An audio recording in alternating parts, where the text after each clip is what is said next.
पल की।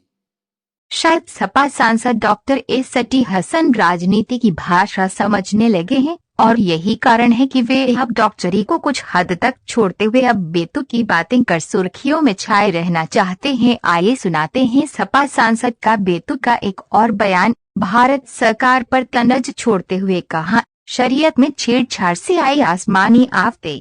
मुरादाबाद मोदी सरकार के 7 साल पूरा होने पर जनता भाजपा खुशियां मानने में लगी है, तो वही मुरादाबाद के सपा सांसद डॉक्टर एस.टी. हसन ने बेहद बेतुका बयान देने हुए भाजपा पर जोरदार तंज कसा है। सपा सांसद डॉक्टर एसोसिएशन एक सम्मानित पद पर हैं और वह एक प्रसिद्ध डॉक्टर भी है। उनके मुंह से ऐसी बयानबाजी करना ये भी तो उनकी शरीयत के ही खिलाफ है। सपा सांसद ने कहा कि पिछले 7 सालों में ऐसे कानून बनाए गए हैं जिनसे शरीयत के साथ छेड़छाड़ की गई और दूसरा एक और कानून बना दिया गया है, नागरिकता कानून, जिसके अनुसार सिर्फ मुसलमान को नागरिकता नहीं मिलेगी। इस सरकार द्वारा किए गए ऐसे कामों से जो नाइंसाफियां हुई, जिसके चलते ही देश में 2 बार बड़े तूफान आ गए और आसमानी आफत आई हुई है। कोरोना के चलते हजारों लोग मर गए। जब नीचे वाले इंसाफ नहीं करते तो ऊपर वाला इंसाफ करता है। अपने देखा नहीं, इंसानों की लाशें कुत्ते खा रहे थे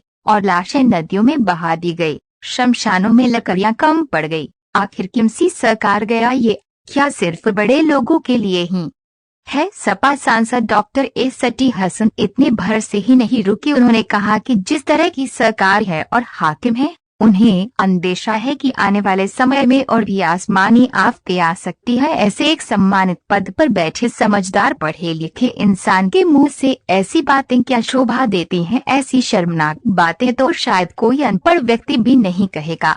आइए सुनाते हैं क्या कहा सपा सांसद डॉक्टर एस.टी. हसन ने। देखिए, मैं समझता हूँ कि हर आदमी को अपनी पीठ थपथपाने का पूरा हक है, वो अपनी पीठ थपथपाते रहे। लेकिन इन 7 सालों में जनता का जो हशर हुआ है वो मुझसे और आपसे छुपा हुआ नहीं है।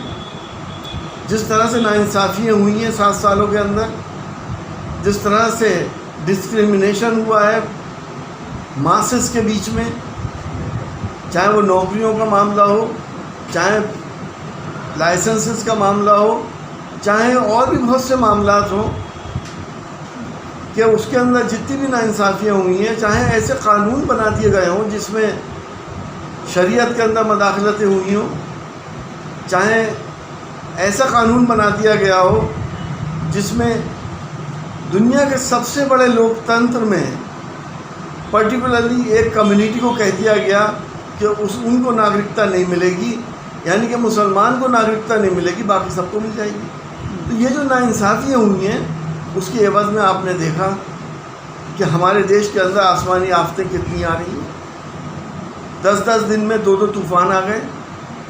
हमने देखा है कि कोरोना के अंदर गरीब आदमी का क्या हशर हुआ है। हमने उस गरीब को देखा है जो अब 2 जून की रोटी लिए पटरियों को बचा रहे थे और उनकी लाशों के टुकड़े हमने देखे हैं। सर, ये तो प्राकृतिक आपदा है, इसमें बीजेपी का क्या दोष है सर? देखिए, हम और आप और चाहे हिंदुस्तान के ज़्यादातर 99% लोग ये मानते हैं, हम सब धार्मिक लोग हैं, हम ये मानते हैं कि दुनिया का चलाने वाला और दुनिया में इंसाफ करने वाला कोई और है। अगर ज़मीन वाले जब इंसाफ नहीं करते हैं तो आसमान वाला इंसाफ करता है, और जब वो इंसाफ करता है तो उसमें इफ़ एंड बट नहीं हुआ करता। आपने देखा नहीं पिछले दिनों क्या हुआ है? लाशों की कितनी बेहुरमती हुई है। कुत्तों को लाशें खानी पड़ गई, दरिया में बहा दी गई। आपने देखा नहीं कि शमशान घाटों में लकड़ी तक नहीं मुहैया कराई गई। आखिर कौन सी सरकार है ये? क्या सिर्फ बड़े लोगों की है? मल्टी मिलियनर्स की सरकार है। गरीब का कोई हक नहीं है यहाँ पर। ये गरीब भी उसी ने पैदा किया है जिसको अमीर को जिसने पैदा किया, मालिक सबका एक है। तो बीजेपी ने गरीबों की मदद करने के लिए 1000 रुपये मजदूर को भी भत्ता दे रही है, फ्री राशन दे रही है, ज़मीनी स्तर पे काम कर रही है। ये बीजेपी का कहना है। 7 साल की सरकार उनकी कामयाब सरकार रही है। कितनों को मिल रहा है? मैं तो आपसे पूछता हूँ, आपके आसपास किसी को मिला? और जो मेरी बात सुन रहे हैं वो बता दें कितनों को मिल गया। हवाई बातें, जुमले बाजिए करना और झूठ बोलना एक आदत सी पड़ गई है।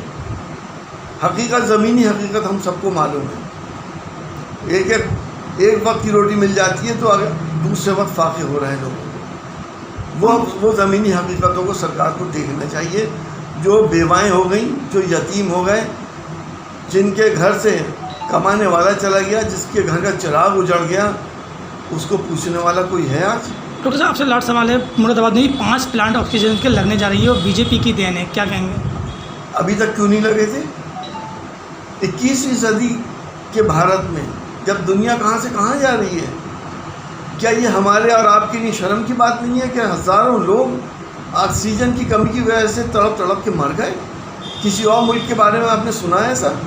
ये सिलेंडर की मारामारी हो रही है। अगर कोई अपने बाप के लिए सिलेंडर लेके आया तो कोई दूसरा उसका सिलेंडर छीने लिए जा रहा है कि मुझे अपनी बीवी को लगाना है।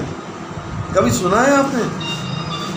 ये सब कुछ हुआ, सरकार के कान पे जूं नहीं रहेंगी। अब लगा रहे हैं, लगने चाहिए, बेड बढ़ने चाहिए, ICU बढ़ने चाहिए। न मालूम कब कैसी महामारी आ जाए, क्योंकि जो हालात हैं देश के और जो हाकिम है इस देश के, उनके हिसाब से हमें और ज़्यादा आसमानी आफतों का हमें अंदेशा